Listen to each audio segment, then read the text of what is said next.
Okay, Can so start. hello zusammen. Ich Name ist Takashi Norimatsu. Ich komme aus Japan und ich freue mich auf die Conference über die Keycloak zu sprechen. Then that's all for my English. I will so German. I am Takashi Norimatsu from Hitachi, working for Hitachi Limited Japan. And also Keycloak maintainer about the security protocols since October 2021. So today's the main topic is about the specifications that Keycloak supported. And also I'd like to tell you the meaning of supporting a specification by Keycloak. And in the last half of this talk, I would like to talk about pick up two specifications that you may not familiar with, the PUPI and OID for BCI. So maybe you may heard that the Keycloak supported several specifications. For example, the OAuth2 by ITF, OpenD Connect, OIDC by OpenD Foundation, OIDF, and financial grade API security profiles called PUPI, also by OIDF, and open banking security profiles by each the country's regulatory organization, and SAML v2 by OASIS, and user managed access by Kantara Initiative, and WebAuthn by W3C. So, but however, what does the supporting a specification by Keycloak mean?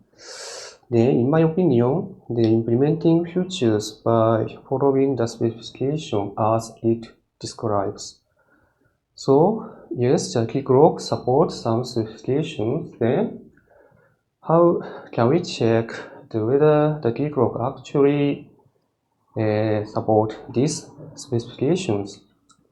Then I think the best way is to better way is to confirm Keycloak that the Keycloak can pass the conformance test provided by some standardization organization like OIDF. Then it might be better for Keycloak to get certified as the software product that complies with the specification. Some via a certificate program. So, for example, there are some standardization organization provide such a certificate program. For example, in the United States of America, the NIST, National Institute for Standard and Technologies, the FIPS 14022 or 3, and FIDO Alliances, the FIDO 2, and the OIDFs, the OIDC and its related specification like PUPI, and also the open banking security profiles.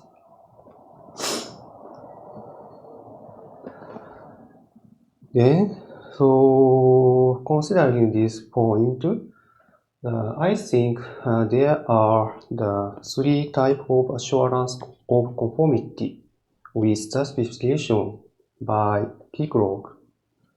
So, past integration test, written by the contributor of supporting the specification to Keycloak, is the lowest level of the assurance of conformity. Then they pass the conformance test provided by standardization organizations is the middle level of assurance of conformity. And finally, being certified by standardization organization by certificate programs is the highest level of assurance of conformity. So please note that what I say in this talk and what this slide describes are not Keycloak project, now official opinion. So it's my opinion. So please note that point. Then sometimes I heard the following question in some open source conferences. The question is that I heard that the Keycloak can some conformance tests. Okay? However, this Keycloak is different from my Keycloak with my configuration in my deployment environment. Then in this case, it is okay to say that my Keycloak can also pass the conformance test and complies with the specification. Then, so my answer is that it's better for you to run the conformance test on your Keycloak with your configuration in your deployment environment and confirm that your Keycloak can pass such conformance tests. For example, the OpenID Foundation, the OIDF, provided official conformance test as the open source software.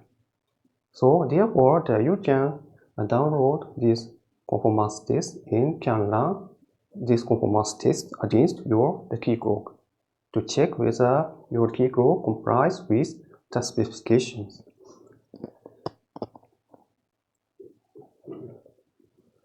And this slide shows the Keycloak supported specifications defined by OpenID Foundations.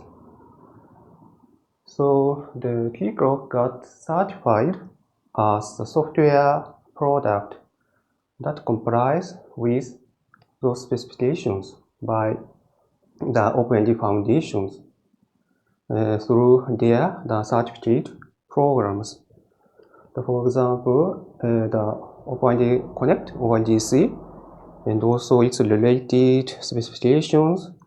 For example, the logout profiles and the financial API security profiles. I would like to describe it later on, what FAPI is in this solo. So, as for the following specification number 15 and number 16, the Keycloak only passed the conformance test of those specifications. The FAPI 2.0 security profiles and FAPI 2.0 the message signing.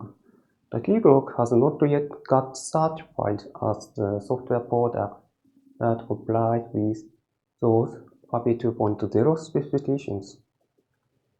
And as for the number 17, OpenID for verifiable credentials issuance, called OID for VCI, Keycloak supported the experimentally supported these specifications, but however, the OpenID Foundation, as far as I know, the OpenID Foundation has not yet provided the conformance test for this OID for VCI. So therefore, this conformance test is not available. So the Keycloak could only pass the self-integration test written by the contributors of supporting these specifications. Then, please note that the supporting the specification by Keycloak does not always mean that Keycloak officially supported the features of the specification.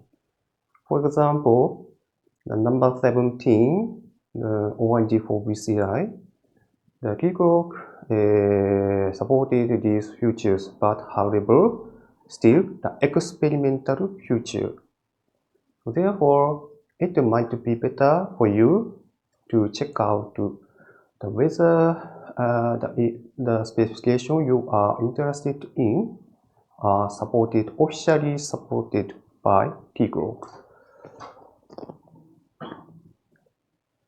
This slide shows also the Keycloak supported specifications defined by the Open Foundation, but this slide shows its details. As just mentioned before, the Open Foundation provide the conformance test for their specifications like OIDC and FAPI and so on. Then this OIDF's conformance test has the concept called conformance profile. That is a different configuration for each specification. So therefore, to say more precisely, the Keycloak got certified as a software product that complies with those specifications with each conformance profiles. Basically, one specification has several conformance profiles, and one conformance profile, each conformance profile has its own conformance test. This slide also shows the same thing, but regarding the FAPI, financial grade API security profiles. The Keycloak also got certified as a software product that complies with those FAPI 1.0 advanced into FAPI C-bar security profiles with those conformance profiles. And I would like to describe what FAPI is later on. And Keycloak only passed the conformance test provided by the OIDF for those specifications FAPI 2.0 as just described before. With those conformance profiles, the Keycloak only passed the conformance test, not got certified as the software product that complies with those FAPI 2.0 security profiles and also with those conformance profiles. Then the Keycloak not only supported the specifications defined by OIDF like OpenID and FAPI, but also the Keycloak supported the other specifications, for example, the open banking security profiles. Then I would like to briefly describe what open banking is. To say shortly, the open banking is an ecosystem where the financial institutions provide their financial services to their end users via their APIs. Then there are the several open banking in the real world. For example, in this slide, in Brazil, there is the Brazil Open Banking or Brazil Open Finance. Then the Keycloak got certified. The Open Banking security profile is used in the Brazil Open Banking. So the Keycloak got certified as a software product that complies with some of the Brazil Open Banking specification with those conformance profiles.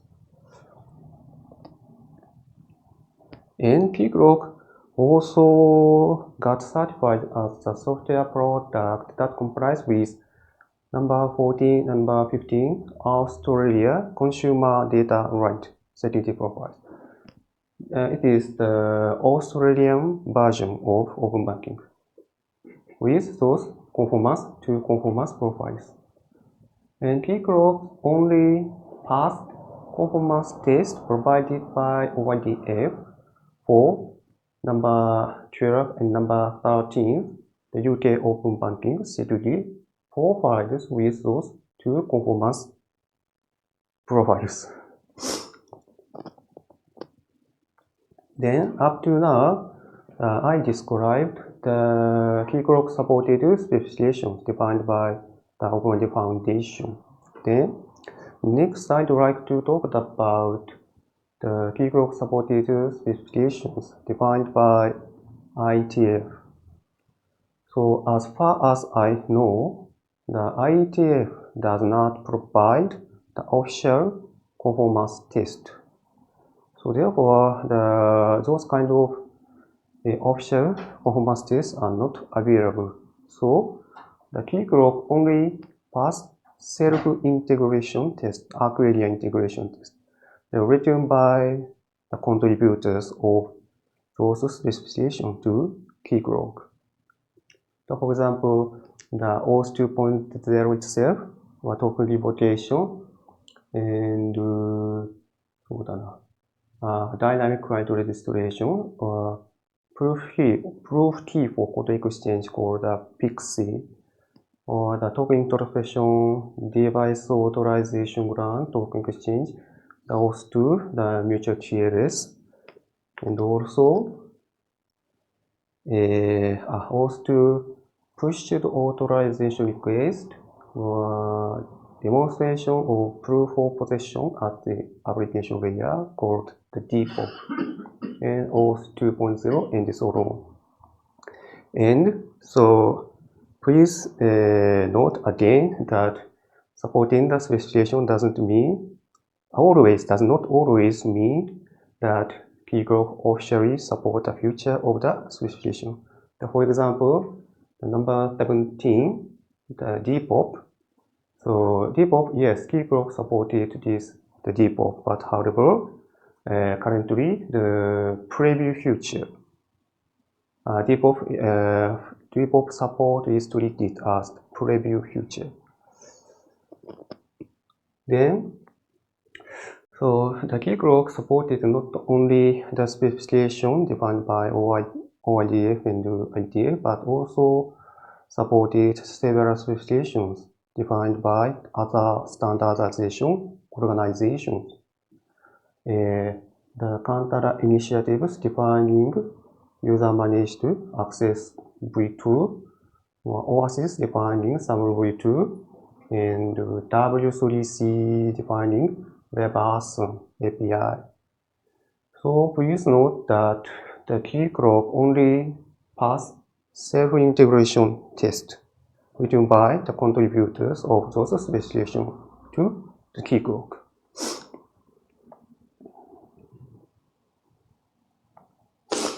Then, so you understand that the Keycloak supports several specifications, and there are several levels of the conformity for each specification. Then, so maybe the following question may arise.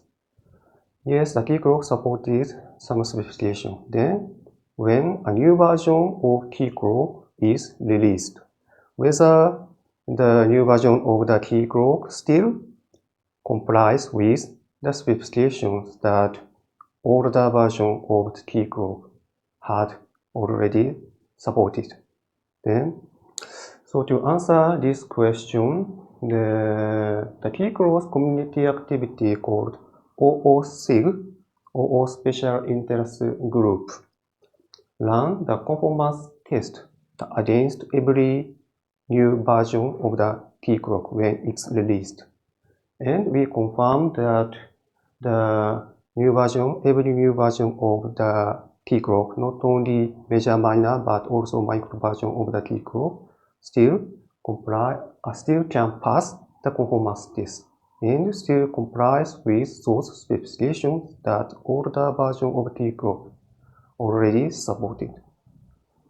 Then the conformance test run results are available, publicly available from this OS6, the GitHub repository. So therefore, you can by yourself verify the result of the conformance test against every version of the Keycloak. So in the first of this talk, I mainly described the specification that Keycloak supported, and also told you the meaning of supporting a specification by Keycloak. So in the last part of this talk, I would like to pick up two such specifications that Keycloak supported, recently supported, and you are not familiar with, and PAPI and OID4 PCI. So Then before introducing to you the FAPI, I would like to describe the background why FAPI is created. This slide shows the general overview of the open banking use case as just mentioned before. In this use case, the financial institution run OAuth server and API server. And the financial institution provide their financial services via this API to their end user. The end user uses a third-party client application. So this use case is usually uses the OAuth2 protocol. This application firstly receives an access token from financial institutions authorization server. Then after that, this application access financial institutions API with this access token to receive the financial services on behalf of the end user. So the use case requires high level securities for accessing this API because this API provides financial services to their end users. Then it's not enough for us to only apply OAuth to this use case to meet the requirement of such high security level. Because the OAuth2 itself is a very flexible protocol, so it's a good thing. But however, on the contrary, so there is a case that we accidentally create a security hole or vulnerabilities if we misuse the OAuth 2.0. So therefore, the demand of the way of using OAuth2 securely arose. Then to meet such demand, the OpenID Foundation created the financial grade API security profile, called FAPI security profile. This FAPI is based on the OAuth2 protocol, and also this FAPI includes a lot of the requirement that satisfies the high-level security needed to the open banking use cases. Therefore, this FAPI is actually used in real-world open banking. For example, in the United Kingdom, the UK open banking adopt this FAPI itself, while in Australia and Brazil, they created their own security profiles. However, based on the FAPI security profiles. So therefore, the FAPI security profiles is actually used in such an open banking use case. So if the use case requires high security level, the same level of the open banking use case, then it might be better for you to consider using FAPI security profiles to the use case. The next, I'd like to pick up another specification OID for VCI. And before introducing to you OID for VCI, I would like to describe the background, why OID for VCI was created. Then I heard that the EU citizens will be able to use EU digital identity wallet freely from 2026. Then the ecosystem around this EU ID wallet has the following four major roles: issuer, holder, or wallet, and subject and verifier. This EUDI, the wallet, need to securely store and manage the information called verifiable credentials. The verifiable credential is, to roughly speaking, the verifiable credentials is like a digitalized version of any kind of certificate. For example, the national ID, the passport, driver's license, a university degree certificate, and so on. Then, so the main characteristic of this verifiable credential is that everyone can verify the authenticity of this verifiable credentials. So, then to realize this use case, some communication protocol is needed to convey this verifiable credential from the issuer to the wallet, and or the wallet requests some kind of verifiable credential to issuer. So therefore, the demand for defining such the communication protocol allows. To meet this demand, the OpenID Foundation created several open standards.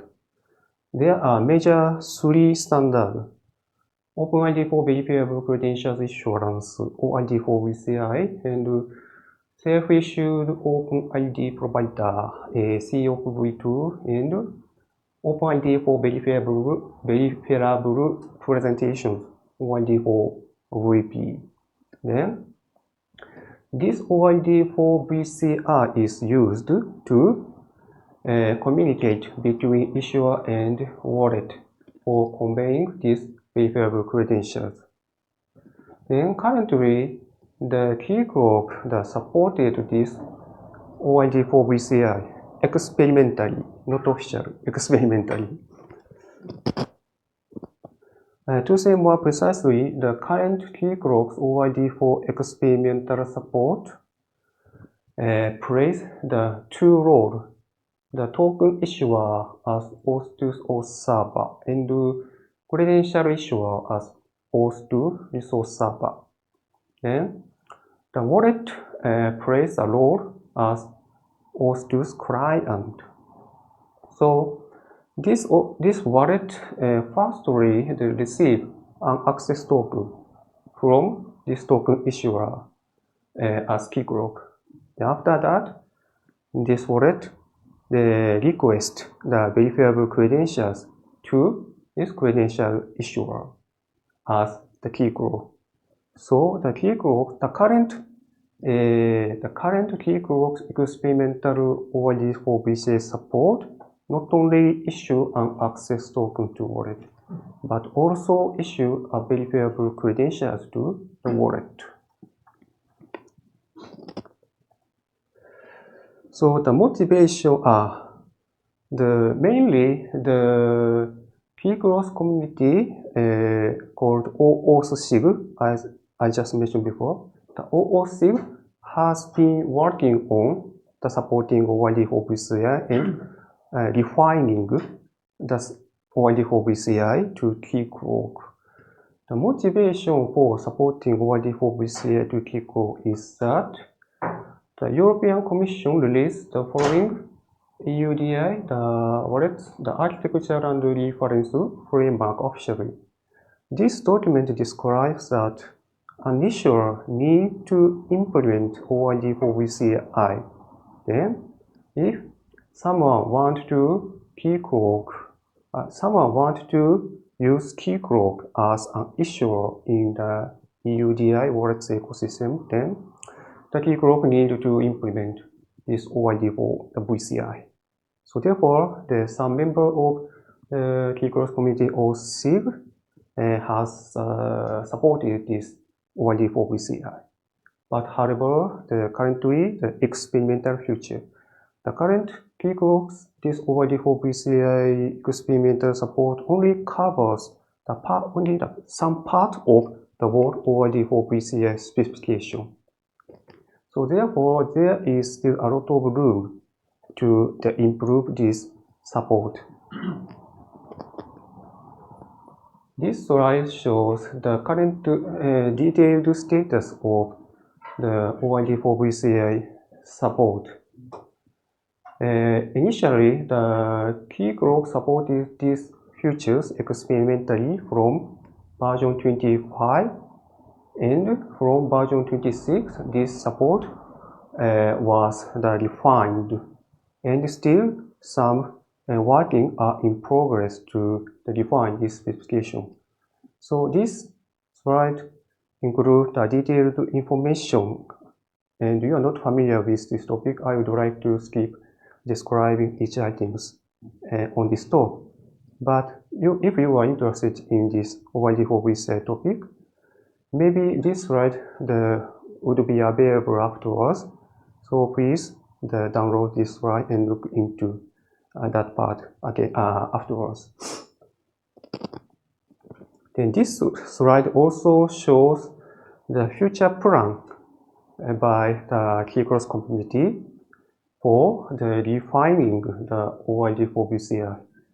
And this slide also includes too much the detailed information you are not familiar with, so I would like to skip the describing each items on this talk.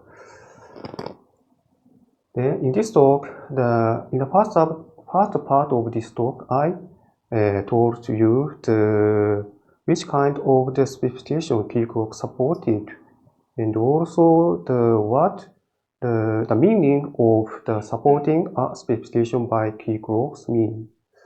And in the last part of this talk, I picked up two specifications that Keycloak recently supported: the FAPI for open banking and OID for VCA for EUDI, EU Digital Identity Wallet. Okay, so that's all for my talk. Thank you very much for your listening.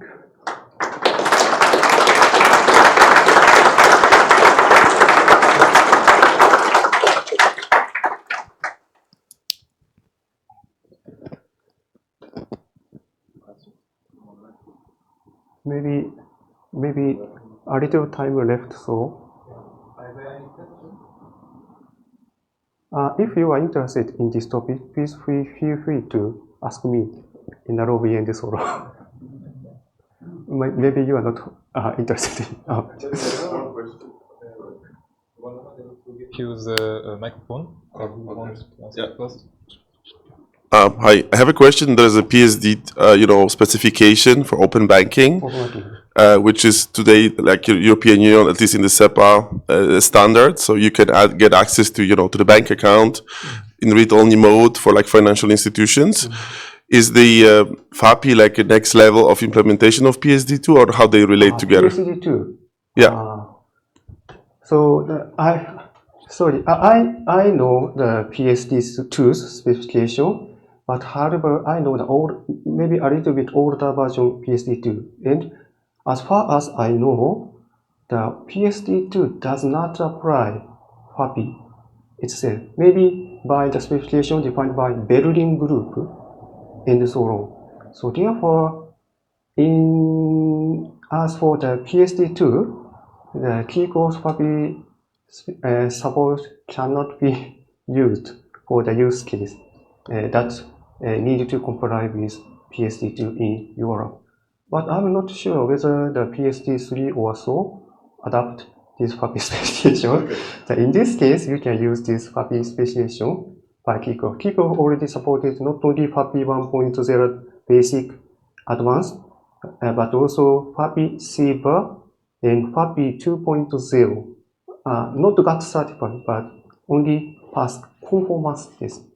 So therefore, you can safely use the Keycloak for that use case that needs FAPI in the future in the EU.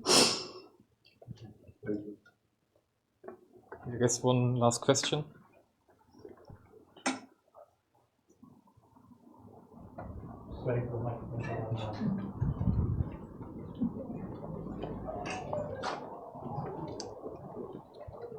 Thank you. My understanding is that OAuth and OIDC are protocols, whereas FAPI is more of a set of configuration parameters.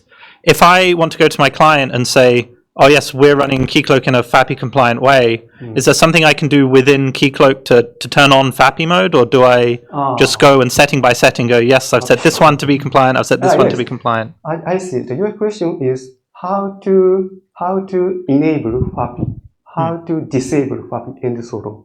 Yes, I know that way. To enable FAPI, the Keycloak uses the feature called client policies. You might not familiar with, but however, by using the client policies, you can active the FAPI to certain client, or you can disable FAPI to the other clients in the sort of. Also, you can switch. You can select FAPI 1.0. Basic, FAPI 1.0, Advanced, FAPI Saver, FAPI 2.0, and so on. So therefore, by using the client policies mechanism, that you can control the activation of FAPI. Is that okay? Oh, that's great. Thank you very much for your question. But I think because of the time, we need to end here. Okay, thank you very much for listening.